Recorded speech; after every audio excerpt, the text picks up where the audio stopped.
सर्वांना जय ज्योती जय सावित्री। मी सौ अनुराधा भुस्कट, अध्यक्ष परतवाडा कार्यकारिणी।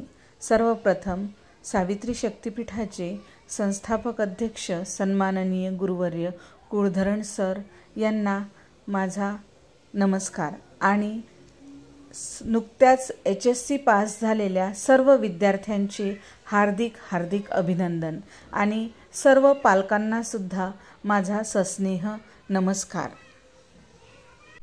HSC पास झाल्यानंतर आपण विविध कोर्सेसला किंवा इंजिनियर, मेडिकल या कोर्सेसला आपण ॲडमिशन घेत असतो आणि त्यासाठी प्रवेशासाठी विविध कागदपत्रे आपल्याला लागत असतात आणि ही कागदपत्रांची लिस्ट आज मी तुम्हाला सांगणार आहे। कारण ज्यावेळी आपण ॲडमिशन घ्यायला जातो त्यावेळी वेळेवर होणारी जी धांदल आहे ती होऊ नये म्हणून आपण आधीच यासाठी जागरूक व्हावे। तर सर्वप्रथम मेडिकल प्रवेशासाठी लागणारी कागदपत्रे, सर्वप्रथम नीट ऑनलाईन फॉर्मची प्रिंट आपल्याकडे असायला हवी।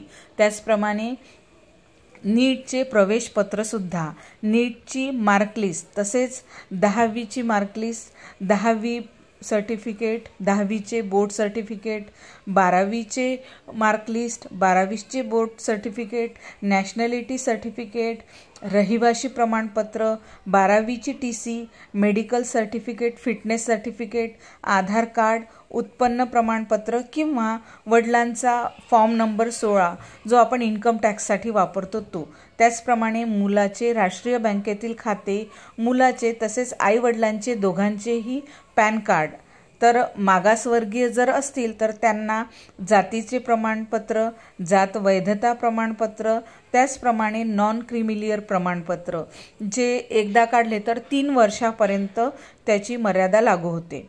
त्याचप्रमाणे जर वरची ही जी कागदपत्रे आहेत ही जर अपूर्ण असतील तर ही त्वरित पूर्ण करून घ्यावी, कारण आपल्याला मेडिकल प्रवेशासाठी ही सर्व कागदपत्रे लागणार आहेत।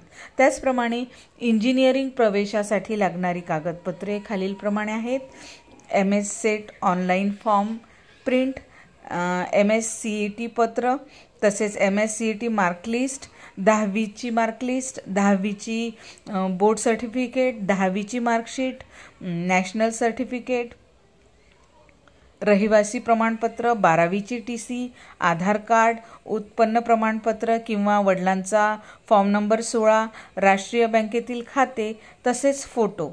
आणि जर मागासवर्गीय असतील तर त्यांच्यासोबतच जातीचे प्रमाणपत्र, जात वैधता प्रमाणपत्र, नॉन क्रिमिनल प्रमाणपत्र हे सुद्धा 3 वर्षापर्यंत चालते। तर ही सर्व कागदपत्रे आपण पूर्ण करून घ्यायला हवी। तसेच आपण जी आपली 10वीची आणि 12वीची TC आहे ती सुद्धा सांभाळून ठेवणे अत्यंत गरजेचं आहे, कारण आपल्याला आयुष्यभर वेळोवेळी लागणाऱ्या कागदपत्रांमध्ये सर्वात महत्त्वाचं डॉक्युमेंट आपलं 10वी आणि 12वीची TC तसेच आपले आधार कार्ड हे असतं। तर पालकांनो, तुम्हाला तुमच्या पाल्यांच्या प्रवेशासाठी खूप शुभेच्छा आणि माझा व्हिडिओ आवडला असेल तर नक्की कमेंट करा। धन्यवाद।